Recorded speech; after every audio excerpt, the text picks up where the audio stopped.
अनमोल खजाना कबो न दिल से तेजा, धड़केला हरदम बेटा खाती माई के करेजा, कुहकेला हरदम बेटा खाती माई के करेजा। ए भैया, आज हम जौन सुनावतानी अपना माई से सुन ले बनी कि माई के ममता का होला और बेटा के दिल का होला।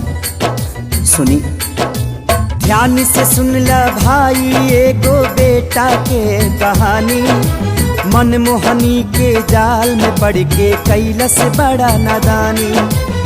भैया, जब वो कोठा के लड़की से वो लड़का के प्यार हो गई तो वो कहा शर्त रखलस। सुनी हमसे कितना प्यार करेला साबित करके देखावा, काढ़ी करे जमाई के हमारा खातिर ले आवा। लड़का कलस बस इतना छोटा सा बात।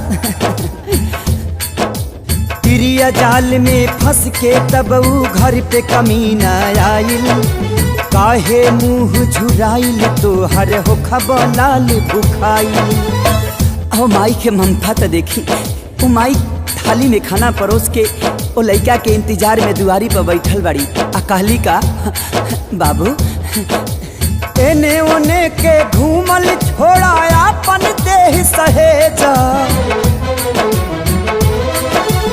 एने ओने के घूमल छोड़ा अपन देह सहेजा, कुहकेला हरदम बेटा खाती माई के करेजा, धड़केला हरदम बेटा खाती माई के करेजा।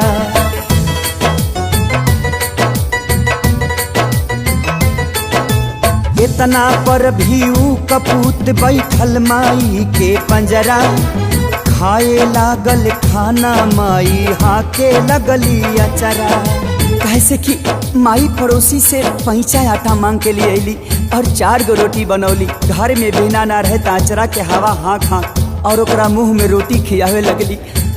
अपने पानी पी के सुत गई, लेकिन वो बेटा कैलस का, खींच के खंजर सीना में मरल सबू अपना माई के, काढ़ी करे जा लेके चलल ना आइल दर्द कसाई के।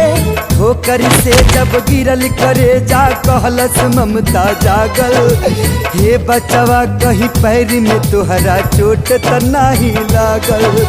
देखी माई के ममता, क्यों करेजा शरीर से बाहर आके भी अपना बेटा के चिंता करता। और वो करेजा से का आवाज आई, बेटा हो तोहके चोटी कहीं त न लागल, बेटा हो तोहके चोटी कहीं त न लागल। और आखिरी बार वो करेजा से का आवाज आवता, सुनी जहाँ जाए के बात हके जल्दी उठा के ले जा, जहाँ जाए के बात हके जल्दी उठा के ले जा, तू केला हरदम बेटा खाती माई के करेजा, तू केला हरदम बेटा खाती माई के करेजा।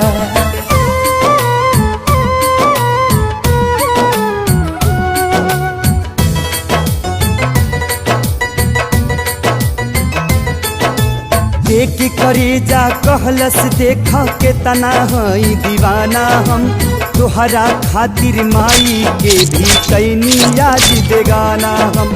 ठोकर मार के कहलस उल्टा कैसन बड़ा लाल हो, हवस के भूख में पड़ के माई के कैला हालाल हो। आज तलक न देखनी तोहरा जैसन पूती कसाई के, हमर कहो खब पापी जब न भैला अपन माई के।